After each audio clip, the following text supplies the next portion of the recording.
$3.49 per pound. Only $1.49 for a 5-ounce tin of ShopRite Chunk White or Light Tuna. ShopRite Premium Orange Juice, $3.99 for a 64-ounce carton. Just $1.29 for a 7-ounce Swanson chicken or turkey pot pie. All Marketplace stores open 7 a.m. to 10 p.m. Monday through Saturday and Sunday 9 a.m. to 7 p.m. for your shopping convenience. You can count on us. Live from Bermuda Broadcasting, this is ZBM TV9 News. Good evening, everyone. It's Tuesday, August 15, 2017. I'm Diane Brewer, and thank you for joining us tonight. While it may be located hundreds of miles offshore, headed past our northwest, officials at the Bermuda Weather Service still say Hurricane Gert remains a potential threat. As of the last forecast, Hurricane Gert's closest point of approach to the island within the next 72 hours was expected to be tomorrow morning at 8 a.m., when the system is expected to be approximately 260 nautical miles to our north-northwest. Hurricane Gert is packing sustained winds of 80 miles per hour with stronger gusts. Meantime, ensure the Argus Group advising everyone to be vigilant and to ensure their policies are up to date. In other news, government today making good on their election promise to increase accessibility to the Bermuda College by giving $300,000 towards financial aid. Today, Dr. Duranda Green, president of the college, said more than 300 students stand to benefit from this grant, which was announced by Education Minister Diallo Rebane. This increase in additional funding is to encourage persons with limited finances to consider attending the Bermuda College. The intent is to provide assistance to those students already enrolled in programs at the college and who are struggling to pay their tuition fees.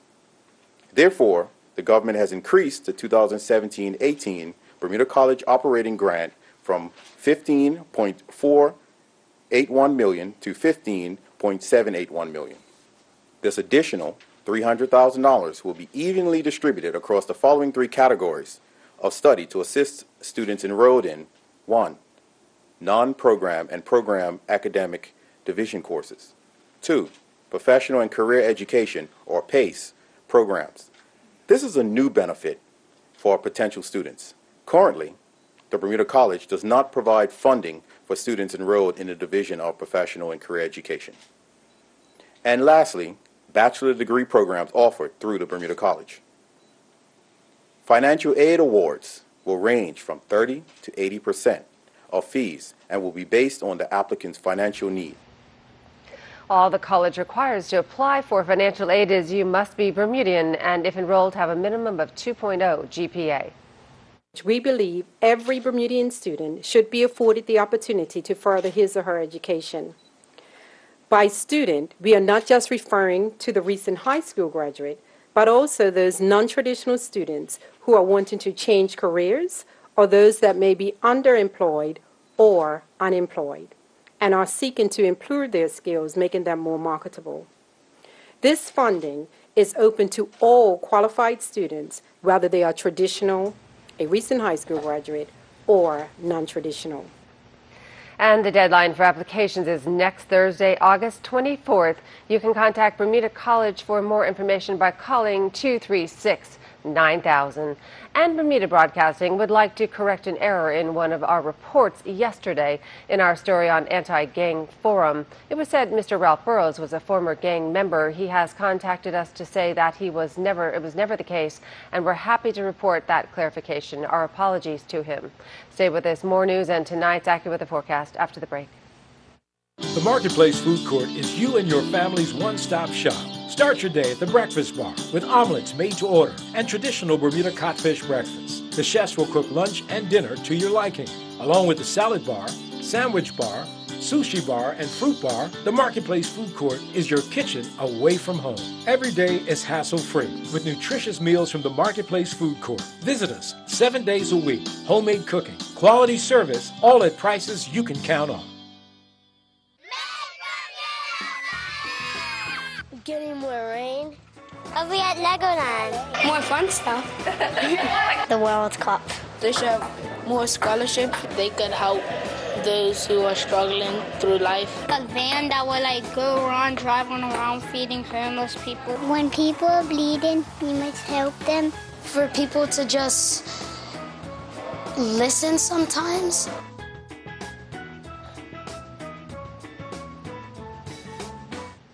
An 85-year-old American Airlines passenger died last night en route to Bermuda from Miami. A Skyport duty official said at 9:12 p.m. American Airlines informed Skyport of a medical emergency on board the flight. An elderly woman had a medical issue and was treated on the aircraft by a doctor.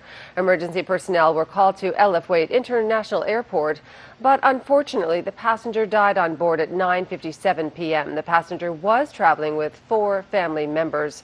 And another plane was forced to divert to the island yesterday. It was a JetBlue flight from New York, originally headed for the Dominican Republic, with more than 150 passengers. The captain reported a strong electrical smell in the cockpit. The passengers were deplaned and the aircraft inspected, and the problem was addressed before everyone got back on and left for Punta Cana. And in other news, the new Minister of Social Development and Sport, Zane De Silva, knows full well the difficulties associated with Ocean View Golf Course. The minister says the current structure is not up to standard and should be demolished. Let's talk about Ocean View for a moment, because you talked about Ocean View. Ocean View was upgraded several years ago. In fact, the old clubhouse is still standing. I think it should be demolished. Maybe that'll be one of the things we'll look at in the early days. But certainly it was upgraded several years ago, built a new clubhouse, revamped the course, and changed things around a little bit. Ocean View has struggled, but there are not many 9-hole golf courses in the world that do not struggle. The challenge that we face is just to be able to run it as tight as we can in terms of finance and try to get as much play as we possibly can. 9 holes is tough. So I think that Ocean View, well, I know that Ocean View is going to be on the agenda when we start talking to the golf courses. And right now we're looking at the board. We're also going to be talking to both courses managers in the next couple of weeks. Yeah. Also, National Sports Center. Sean Tucker and crew have been doing a wonderful job up there. You're the new guy, yes, if you will. You have some ideas that maybe you would like to see. We've often heard that sports tourism is taking off big, and that maybe a facility to house some athletes that come in right there at the sports center may be the way to. I don't know. I'm not trying to. Well, Mike, you making a statement like that leads me to think that you may have some insight as to some of the plans that have been bandied about in recent years. I certainly had a very good conversation with former Minister Glenn Blakeney last week, and I met with Sean Tucker this morning, actually. And we talked about, things in general. As you may or may not know, the grandstand is in need of some major repairs. But to your question about possibly housing athletes at the stadium, I know that there was a plan that was put out several years ago, and which included accommodations, maybe a conference center, maybe a full-scale weights and exercise facility. So I know that has been talked about. I will certainly look at it. And before we continue, we need to clarify something that aired on our broadcast. During our Monday newscast, we aired a story featuring statistician Cordell Riley's reaction to figures released by the Tourism Authority for the first half of the year. At the top of that story, we had stated the statistician found the report to be misleading in certain areas, when we should clarify he never used that language or any language to challenge the credibility of the data. Secondly, the Bermuda Tourism Authority has taken issue with Mr. Riley's statement that the report did not talk about how many hotel visitors Bermuda actually had during this period. While we can confirm that the BTA has always released figures showing the number of visitors staying in hotels and other accommodations, including in their latest report, we should point out that Mr. Riley in his comments was referring to the month of June, the month of the America's Cup, for which the BTA in its report does not specify the number of hotel visitors here during the America's Cup in June. We apologize to you, our viewers, for the lack of clarity surrounding this story. Now turning back to weather news, cloudy with a few showers, strong winds as Hurricane Gert passes about 270 nautical miles to our north-northwest on Wednesday. Here's the latest from AccuWeather headquarters. AccuWeather is presented by BF&M Insurance Group. We now go to AccuWeather headquarters. This forecast is brought to you by the BF&M Insurance Group, and take a look at Hurricane Gert. Here it is. She is spinning off to the west of us. The good news is she is not going to hit us. We are under the influence of a pretty strong high-pressure system, which means the hurricane is going to follow that track, and it's going to blow completely out of our direction, and we will not have any direct impacts. What we will see is an increase in surf, so it could be a bit more choppy out there in the ocean, so we do advise small crafts to use advisory to be careful out there. But as far as the waves, we do expect the reef to cut down on some of those waves. So still inside the reef, you'll see the waves are still pretty small. So here's the hurricane heading off in this direction. We could see just a few showers tonight and through tomorrow, just as leftovers from that. So here we are tonight, 86 degrees across the island for our temperature. Humidity 71%. Winds out of the south from 14 to 18 knots. Water temperature nice and warm, 87 degrees. Waves inside the reef, as I said, not too bad. It's normally about up to a foot right now. It's 1 to 2 feet. So a little bit of an uptick there. And then outside 5 to 8 feet, which is certainly larger than we're used to seeing. So for tonight, we could see just a few showers passing through, very brief. Watch for rough surf and rip currents. Temperature 81 degrees for our low temperature, so that's a little bit warm. Tomorrow, again, partly sunny and a shower, breezy. Those winds are going to be blowing in off the south, so you're going to feel them tomorrow. Watch for rough surf again and rip currents. High temperature of 87 degrees. Our first high tide, 3:15 p.m. Tuesday, and then the second one, 3:39 in the morning on Wednesday. If you're here on vacation and you are heading home, well, we do have a gateway forecast for you. Here it is, Toronto, partly sunny skies. In Jamaica, it is going to be very humid and wet. Set 93 degrees with a thunderstorm expected. Trinidad 93, again with some wet weather. And we are all tracking Gert here, which won't affect anyone really, not the U.S. or here on the island. Taking a look at our 5-day, again, some showers on Wednesday. 87 degrees for the high temperature. And then Thursday through Sunday, we could see some very brief showers, really Friday through Sunday. If we do, they'll be very brief, as I said, but could happen. Temperature is right around 87 degrees for our high temperatures. So stay tuned to Ocean 89, Power 95, and Inspire 105 for all of your latest news and weather. AccuWeather was presented by BF&M Insurance Group.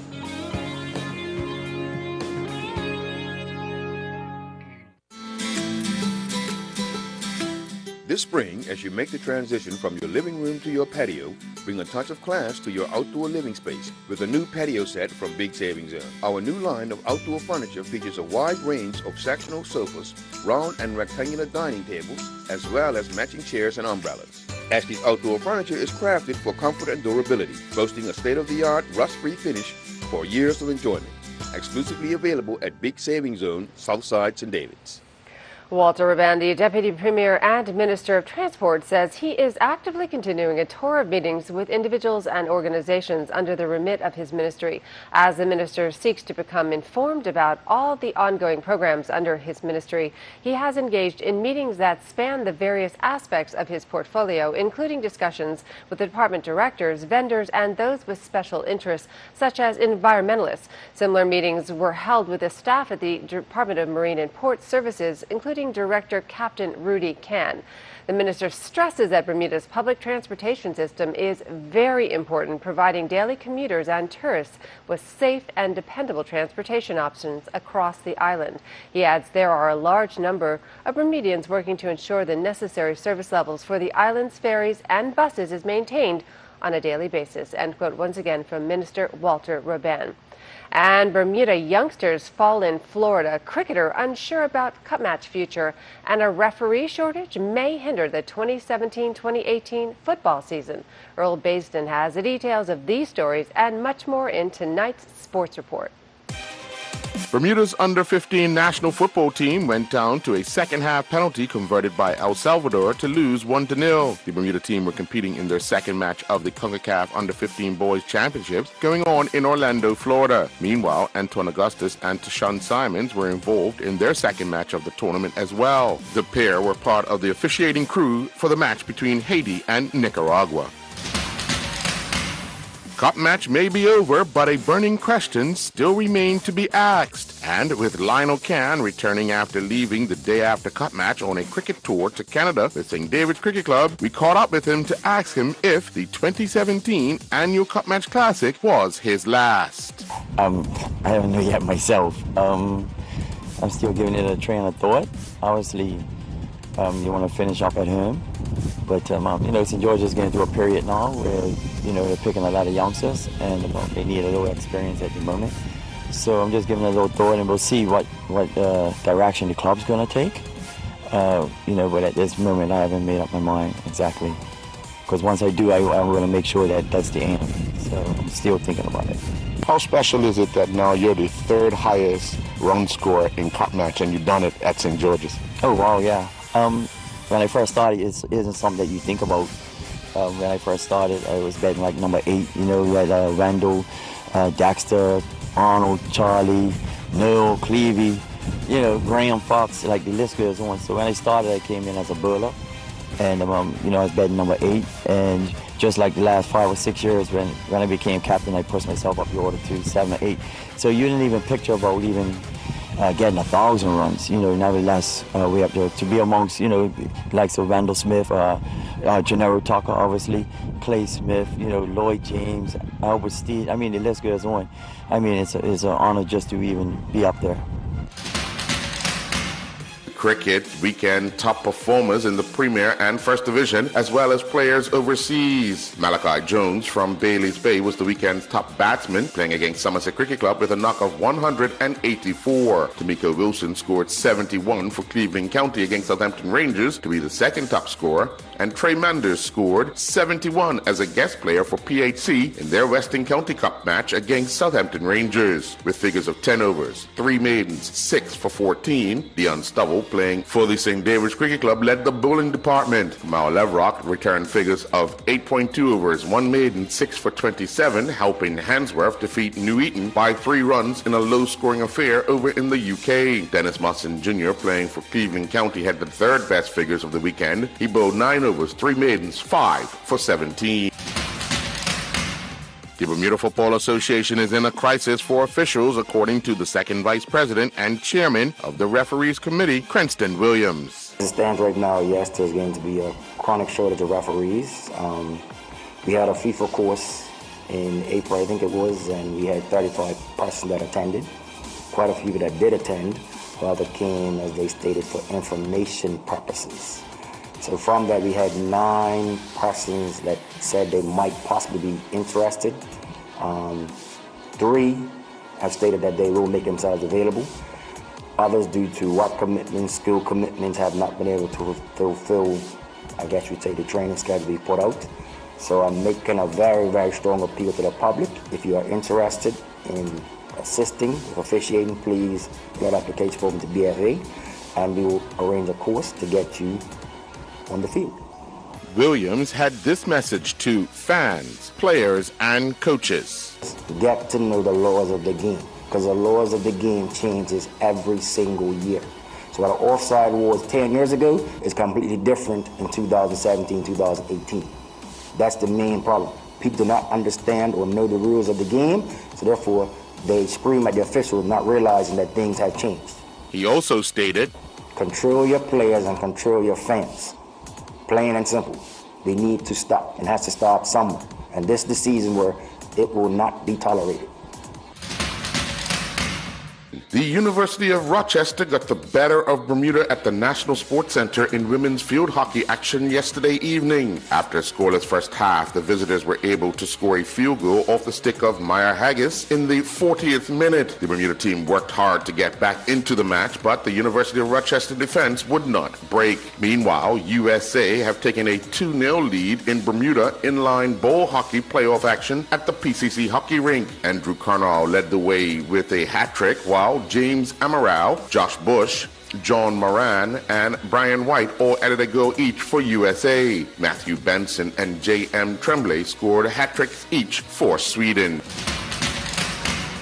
Patrick Nisbet competed in the Bratislava International Horse Jumping event in Slovakia. During the 1.40 meter CSI 3 middle tour class, Nisbet and Da Vinci finished 24th. Nisbet competed on two horses during the CSI 3 1.30 meter to 1.35 meter small tour in two phases class. Nisbet and Blue D. Nicola finished 31st. They clocked a clear first phase time of 57.97 and then recorded a second phase time of 32.58, but they had 4 penalty fault points. Nisbet and Balaz finished 33rd and they clocked a clear first phase time of 52.96, but the second phase saw them record 7 penalty fault points in a time of 49.82.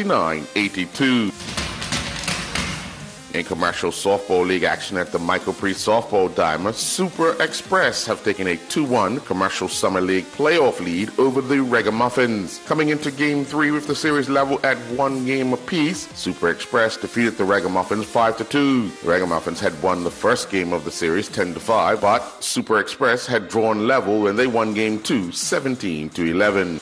I'm Earl Baisden with Bermuda Broadcasting Sports.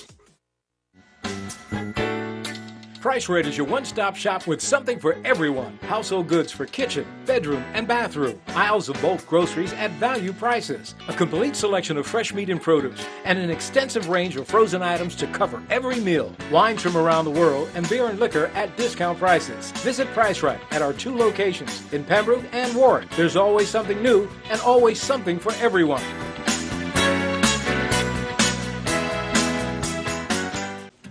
Welcome to Parlerville Pharmacy. How can I help you? Parlerville Pharmacy is a full-service retail pharmacy in the heart of Hamilton. We're your owner-operated independent community pharmacy with the friendly neighborhood service that sets us apart. We take the time to get to know you. Explain your medications. And to answer any questions you may have. If you have trouble keeping track of your prescriptions, over-the-counter medications, and vitamins, ask about our monitored dosage systems, or MDS. With the MDS packaging system, we'll actively manage your medications and simplify your life. We welcome special orders and requests for bespoke medications. You'll find a wide range of beauty and personal care products, including many high-quality European beauty and personal care items. We also have a travel section. You can trust us with your health and well-being, and to provide you with caring, expert service. Parlerville Pharmacy, your prescription for health. The Ministry for Home Affairs tonight says due to recent changes in law, fishing is open in the red hind aggregation areas from today within the seasonally protected areas. You'll recall the seasonally protected areas were closed early for the first time this year on April the 15th, although fishing has historically been prohibited in these areas from the beginning of May to the end of August. These closures were put in place in the 1970s to protect hinds and groupers from excessive fishing when they come together in large groups to spawn. And positive feedback from our story last week about Bermudian actor Earl Cameron celebrating his 100th birthday. For younger viewers, especially who might not be familiar with his screen roles, we decided to delve a little deeper into the archives, and what we found was priceless. Bermuda named a theater after him, and the Bermuda government gave him a Lifetime Achievement Award. But did you know Earl Cameron once starred in Doctor Who? Tarai Trott explains. You never know which way it's going to go. Another landmark for Bermuda's most illustrious actor, 100 years old and still going strong. It was just under a year ago that Mr. Cameron was chosen as the inaugural inductee into the UK's first ever Hall of Fame for distinguished actors of African Caribbean heritage. The ceremony took place at the British Film Institute, where Mr. Cameron was interviewed by a BBC reporter about his 70-year career. Highlights have included a James Bond film, leading movie roles, and TV parts in shows as diverse as Doctor Who and EastEnders. Still performing occasionally, he appeared in the short film Up on the Roof in 2013. You never learn, do you, boy? You know, it's the first time I've seen this, and I think I was pretty good. You were damn good.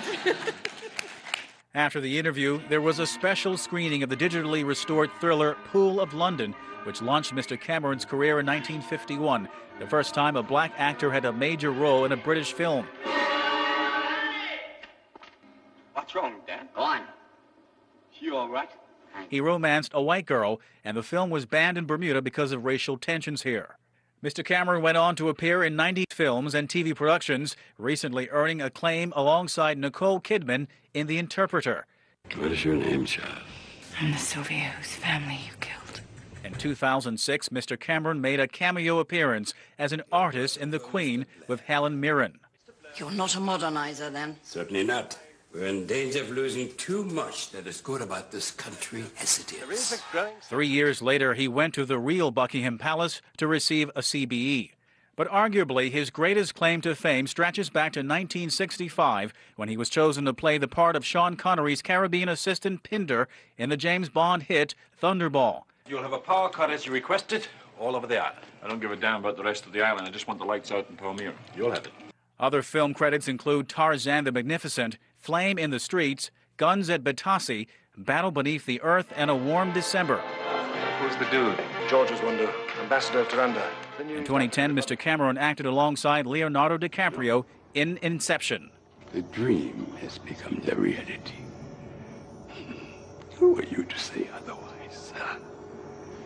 On TV, he appeared in many dramas and popular shows, including Danger Man and The Prisoner with Patrick McGoohan, Dixon of Dock Green, Crown Court, and Lovejoy. He is the oldest living actor to have appeared on Doctor Who. Emergency! You've not quite proper yet. Give correction, please. Urgent! Born at the family homestead on Cedar Avenue in 1917, Mr. Cameron was inspired by a silent movie that his sister Helen took him to see at the old Aeolian Hall on Angle Street. He later joined the Navy before settling in London and seeking out a living with low-paying kitchen jobs. A young West Indian pal helped Mr. Cameron to land a big part in a West End play. His grace and authority, as one biographer put it, catapulted him into the ranks of leading black actors in British stage and television. Like his good friend and collaborator Sidney Poitier, Mr. Cameron often took roles that highlighted the racial prejudices of his era. You wonder why one man's born white and another isn't. And how about God himself? What color's he? And the stars seem so close, and the world so small in comparison with all the other worlds above you. It doesn't seem to matter so much how we were born. It doesn't matter. It does, you know. I felt I had a responsibility not to play any sort of what they would call Uncle Tom parts. Mr. Cameron, a member of the Baha'i faith, lives in Warwickshire in England and is married to Barbara. His first wife, Audrey, died in 1994. He has 6 children. Here in Bermuda, the Earl Cameron Theatre was named in his honor. Thank you all for coming. His induction into the UK's Screen National Hall of Fame cemented his legacy as one of Bermuda's most celebrated sons, and at the age of 100, he is an enduring source of inspiration. Mr. Cameron, we salute you. Indeed, what an incredible man. Now in health news, the painful disease that has doubled since the Second World War and new concerns about the effectiveness of medical marijuana. Tarai Trott has some of the day's top health stories from CBS News.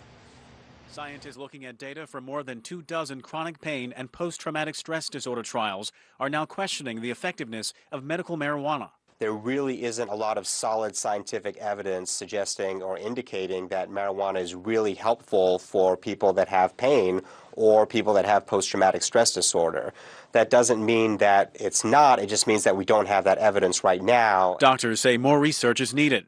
Medical cannabis is legal in 28 states in the United States and the District of Columbia. Harvard researchers say arthritis is twice as prevalent now than before World War II. And that's our newscast for tonight. I'm Diane Brewer. Thanks for joining us. Have a wonderful evening. Good night.